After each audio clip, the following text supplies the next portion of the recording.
ناظرین، آج ہم موجود ہیں میلسی کی معروف سنڈل خاندان سے تعلق رکھنے والی معروف شخصیت شعیب سنڈل مرحوم کی صاحبزادی میڈیکل فرسٹ ایئر کی طالبہ ایلیا شعیب کے ساتھ، جو کہ پاکستان کی معروف ٹک ٹاکر بھی ہیں۔ گزشتہ روز ان کی سوشل میڈیا پر ایک پیغام پر مبنی ویڈیو وائرل ہوئی، جس میں یہ الزام لگاتی ہیں کہ ان کے والد کی وفات کے بعد ان کے حقیقی چچا اور سوتیلے بھائی اور دیگر عزیز و اقارب ان کی وراثتی زمین پر قبضہ کیے ہوئے ہیں اور ان کی زمین سے دستبرداری کے لیے مختلف طریقوں سے ڈرایا دھمکایا جا رہا ہے۔ آپ کہتی ہیں کہ آپ کے حقیقی چچا اور سوتیلے بھائی نے آپ کی زمین پر قبضہ کر رکھا ہے۔ یہ زمین آپ کے والد کے نام ہے یا آپ کے نام ہے؟ زمین میرے والد کے نام جو تھی اس کی وراثت ہو چکی ہے، لیکن ہمیں لیگل ڈاکومنٹس فراہم نہیں کیے جا رہے۔ جو کمپیوٹرائز زمین ہے اس کی بھی وراثت ہو چکی ہے۔ ہم اے سی کے پاس گئے، ہم ڈی سی کے پاس گئے، انہوں نے ہماری فائلز، ہماری اپیلز بغیر دیکھے باہر سے سائن کروا کے باہر بھیج دی۔ ہم نے سٹیزن پورٹل پر بھی کمپلین کی، لیکن کمپلین کو ڈی سی کے پاس بھیجا جاتا ہے، اس کے بعد اے سی کے پاس بھیجا جاتا ہے اور اے سی اس کمپلین کو ریویو کر کے بند کر دیتے ہیں اور کیس کلوز ہو جاتا ہے ہمارا۔ جی، اور اس کے بعد یہ ہوا کہ ہمارے گھر کے باہر فائرنگ کی گئی، ہمیں ٹریک کرنے کی کوشش کی۔ ایون یہ ہوا کہ ہمیں ہمارے گھر سے تنگ آ کر ہمیں وہ چھوڑنا پڑا۔ ہم یہاں اپنا سب کچھ ہونے کے باوجود، اپنی زمینیں ہونے کے باوجود، سب کچھ ہونے کے باوجود بھی کرائے کے گھر میں رہ رہے ہیں۔ آپ پڑھی لکھی ہیں، وراثتی زمین تو خود بخود انتقال ہو جاتا ہے، اس کا منتقل ہو جاتی ہے، تو آپ کو کس قسم کی دشواریوں کا سامنا کرنا پڑا؟ وراثت ہونے میں جہاں تک کہ سب کو لگتا ہے کہ وہ بہت آسان ہوتا ہے، لیکن یہ 1-1.5 سال کا جو عرصہ ہم نے گزارا ہے وہ ہم بہتر جانتے ہیں۔ ہم نے جگہ جگہ اپیل کی، A C office, D C office, وہ ہماری بات تک نہیں سنتے تھے۔ ہمیں وہاں سے عجیب و غریب باتیں سننی پڑتی، میری مدر کو عجیب و غریب باتیں سننی پڑتی، لوگوں کی، ان کو رشوت دینا، یہ وہ، ہر کوئی رشوت مانگتا ہے۔ کوئی ہمیں سپورٹ نہیں کر رہا، ہمیں کسی قسم کی کوئی مدد نہیں کی جا رہی، چاہے وہ ریونیو ڈپارٹمنٹ ہے، چاہے وہ اے سی، چاہے وہ ڈی سی ہے۔ آپ نے ریونیو ڈپارٹمنٹ یا پولیس سے کسی قسم کی مدد حاصل کرنے کی کوشش کی؟ جی بالکل، میرے چچا جن کو ایم این اے احمد حسین ڈھیڑ کی سرپرستی حاصل ہے، انہوں نے ریونیو ڈپارٹمنٹ کے ساتھ مل کر جھوٹے کیس ہم پر بنائے۔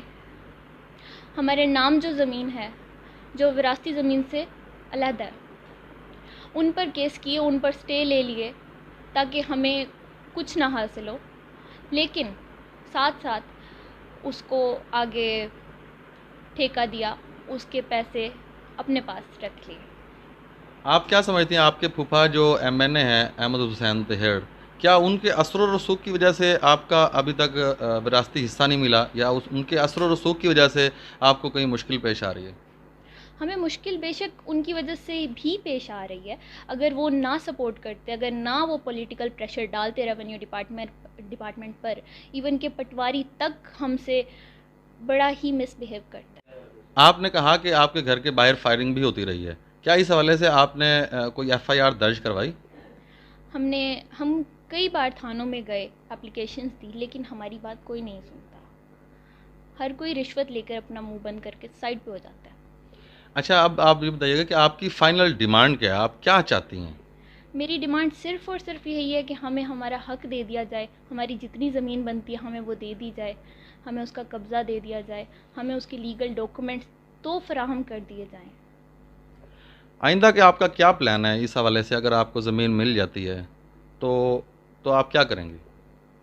ایک نارمل لائف گزاروں گی جیسے ہر کوئی گزارتا ہے، لیکن میرے دل میں یہ بات ہوگی، میں لوگوں کو یہ بات بتا سکوں گی کہ اس ملک میں انصاف کی امید ہے۔ آپ کی ویڈیو سوشل میڈیا پر وائرل ہو چکی ہے، کیا آپ اس کے اثرات سے ذہنی طور پر تیار ہیں؟ جی بالکل، اس کے اثرات میری زندگی پر، میری فیملی پر بہت زیادہ ہیں۔ جیسے کہ میں اپنی اسٹڈی پر فوکس نہیں کر پا رہی، بالکل، اور ان فیوچر مجھے بہت سارے اس سے میرے فیوچر کو تھوڑا، آپ جانتے ہیں جیسے کہ اگر کسی کی لائف آ جاتی ہے سوشل میڈیا پر، تو بعد میں جب لوگ ان کو دیکھتے ہیں تو لوگ اپنے پوائنٹ آف ویو سے ان سے بات کرتے ہیں، اپنے پوائنٹ آف ویو سے ان کو یا کچھ کہہ دیتے ہیں، یا لوگوں کو سچویشن کا پتہ نہیں ہوتا. جیسے کہ ابھی بھی بہت سارے لوگ مجھے یہ کہہ رہے ہیں کہ کیا پتہ آپ فیم کے لیے اس طرح کر رہی ہو، کہ کیا پتہ آپ ان کو ڈیفیم کرنے کے لیے اس طرح کر رہی ہو، جبکہ مجھے اس سب کی کوئی ضرورت نہیں ہے. میں صرف یہی اپیل کرتی ہوں کہ مجھے میرا حق دے دیا جائے، ہم لوگ چپ کر کے سائڈ پر ہو جائیں گے. لیکن یہاں ہماری بات تک نہیں سنی جا رہی. میرے والد کی وفات کے بعد فوراً ہی میرے سوتیلے بھائی، میرے چچا بہت ہی اچھے بنے.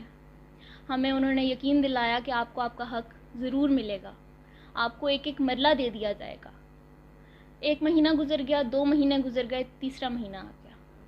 میرے چچا نے ہمیں کہا کہ ہمیں حساب دے دو، جو تمہارے والد کی وفات پر خرچہ ہوا ہے، جو ہم لوگوں نے جمعراتیں کی ہیں، ہمیں ان کے پیسے دے دو، تم لوگ جاؤ سائٹ پر، تم لوگوں کی کوئی زمین نہیں ہے.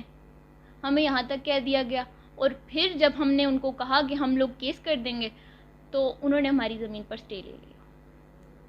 سٹے لینے کے باوجود بھی وہ ہم سے کانٹیکٹ میں رہے، اور انہوں نے ہمیں کہا کہ ہم کر دیں گے کچھ مہینے تک، 1 مہینے تک کر دیں گے، 2 مہینے تک کر دیں گے، اس سے بات کر لیں، آج یہ مسئلہ ہے، کل یہ مسئلہ ہے، ٹھیک ہے.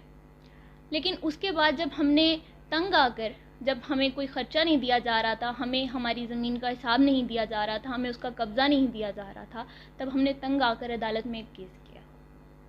اس کیس کے بدلے میں انہوں نے ہمیں دھمکیاں دی، ہمیں سنگین نتائج کی دھمکیاں دی جاتی ہیں، اور کہا کہ اگر آپ لوگوں نے اس کو مزید کنٹینیو کیا، یا مزید کوئی سٹے لیا، یا مزید اپنا حق مانگا، تو آپ کو کسی نہ کسی سنگین نتائج کا سامنا کرنا پڑے گا.